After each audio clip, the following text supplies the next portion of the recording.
গত 24শে জুলাই 2025 তারিখে রবীন্দ্র বিশ্ববিদ্যালয়ের শিক্ষার্থী, শিক্ষক, কর্মকর্তা ও কর্মচারীরা আলাদা দুটি সংবাদ সম্মেলনের মাধ্যমে রবীন্দ্র বিশ্ববিদ্যালয়ের ডিপিপি অনুমোদনের দাবিতে আন্দোলন কর্মসূচি ঘোষণা করেন।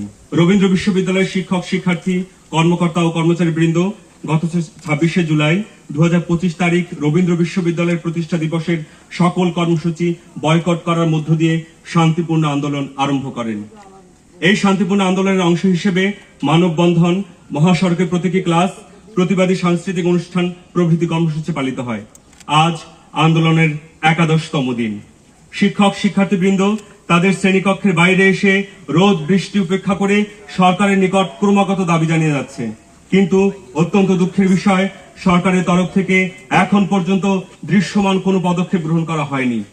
9 বছর ধরে ধুঁকতে থাকে একটি বিশ্ববিদ্যালয়ের অত্যন্ত নগণ্য অঙ্কের ডিপিপি অনুমোদনে সরকারের এই নির্লিপ্ততা বাংলাদেশের শিক্ষা ব্যবস্থার জন্য অশনি সংকেত। আমরা কি ধরে নেব যে ঢাকার বাইরের বিশ্ববিদ্যালয় বলেই রবীন্দ্র বিশ্ববিদ্যালয় সরকারের দৃষ্টি আকর্ষণ করতে পারছে না? একটি পাবলিক বিশ্ববিদ্যালয় হওয়া সত্ত্বেও রবীন্দ্র বিশ্ববিদ্যালয়ের স্থায়ী ক্যাম্পাস নেই, নিজস্ব ভবন নেই অপর পাবলিক বিশ্ববিদ্যালয়ের মতো সুযোগ সুবিধা।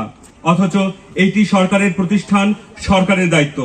কেন শিক্ষক, শিক্ষার্থী, কর্মকর্তা, কর্মচারীদের ক্যাম্পাসের দাবিতে রাজপথে নামতে হবে? রবীন্দ্র বিশ্ববিদ্যালয়ের সম্ভাবনা ও 1200 শিক্ষার্থীর প্রতি সরকার কি একটু মনোযোগ দিতে পারে না? রবীন্দ্র বিশ্ববিদ্যালয়ের শিক্ষক, শিক্ষার্থী, কর্মকর্তা ও কর্মচারীবৃন্দ শান্তিপূর্ণভাবে কর্মসূচি পালন করে যাচ্ছে। আপনারা রবীন্দ্র বিশ্ববিদ্যালয়ের শিক্ষার্থীদের দুর্ভোগ প্রত্যক্ষ করুন, তাদের প্রতি সদয় হন।